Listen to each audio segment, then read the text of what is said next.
Hey everybody, Trevor Sikkema here, welcoming you into another episode of Favorite Fits. This week, we're taking a look at Drae Harris's mock draft 6.0, and it's an exciting one because it was the first one that we get to deal with the big trades that happened in the top 12. You've got the Niners trade moving up from 12 to number 3, then you also have the Philadelphia Eagles trade with them moving back with the Dolphins going from 6 to 12, and we're going to talk about the implications of both of them here on this episode, but we got to start with the Carolina Panthers. Now, they were not a team that was involved with these trades, and since they weren't, a lot of people thought, oh no, Carolina's just going to be on the outside looking in. When you think about what the Niners gave up to go to number 3, okay, well, we all of a sudden realized that it's going to happen. We're going to go quarterback 1, 2, 3 in this draft. Now, whether they go 1, 2, 3, 4, that depends on what happens with the Atlanta Falcons, maybe the Cincinnati Bengals as well for another team trading up.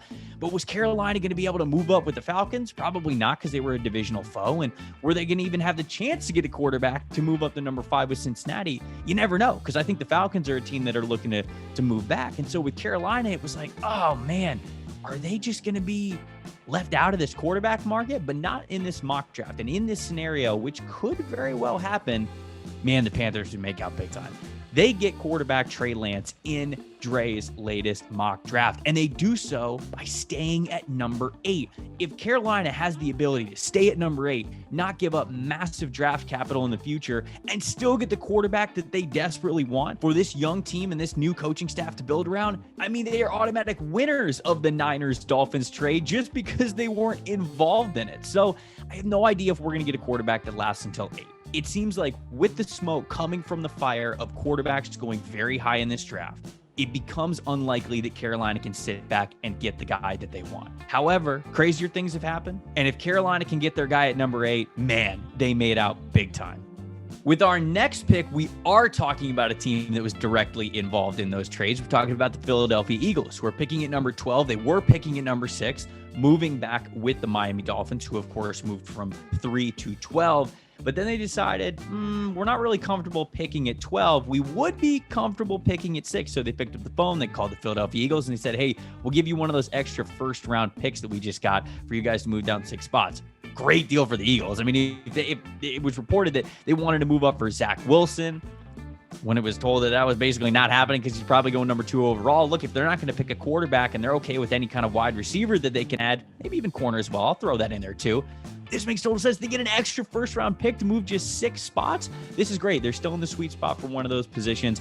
And here, Drae had them getting Jalen Waddle. So you're telling me that the Eagles moved from 6 to 12 and still got Jalen Waddle? I mean, Eagles fans should be doing backflips if this happens on draft night. What an incredible move if this could potentially happen with the Eagles. Now, Drae also has Devontae Smith going above Jalen Waddle in this mock draft. I don't know if that happens, but there's certainly a reality where it could. We don't know what teams around the NFL are going to think of Devontae Smith, and you got to believe that some teams are going to have him really high on their board. Some teams that are more analytic driven with his measurables probably won't love him, but there is definitely a chance that Devontae Smith could go to a team in the top 12 or above where the Eagles are picking for sure. That's the case. One of those good wide receivers has a chance to drop to them at number 12. And if not that, maybe a Patrick Surtain, maybe a JC Horn. Eagles are in a really great spot here. And I think Drae nailed it with this pick.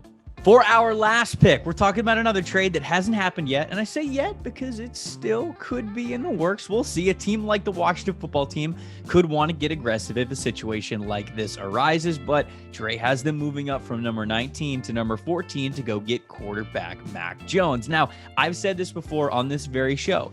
Washington cannot go into the 2021 season with the same quarterback room that they had last year. Well, they're not going to be doing that anymore because they have Ryan Fitzpatrick. So at least that is different there. But Fitzpatrick, for as exciting as Fitzmagic is not going to get any younger. I don't think that he's found the fountain of youth, although I could be wrong at this point. So I believe that they're still going to try to get a young quarterback. If they have the chance to go get Mac Jones, and they don't have to play him in year 1, if he gets to sit behind Ryan Fitzpatrick, or shoot, maybe even if he becomes a starter in year 1, this is perfect for Washington. And it makes sense because they're jumping from 19 all the way up in front of the Patriots. And I think that's important there. And it's also important to get in front of the Chicago Bears. They're in front of the Bears right now at 19 and 20.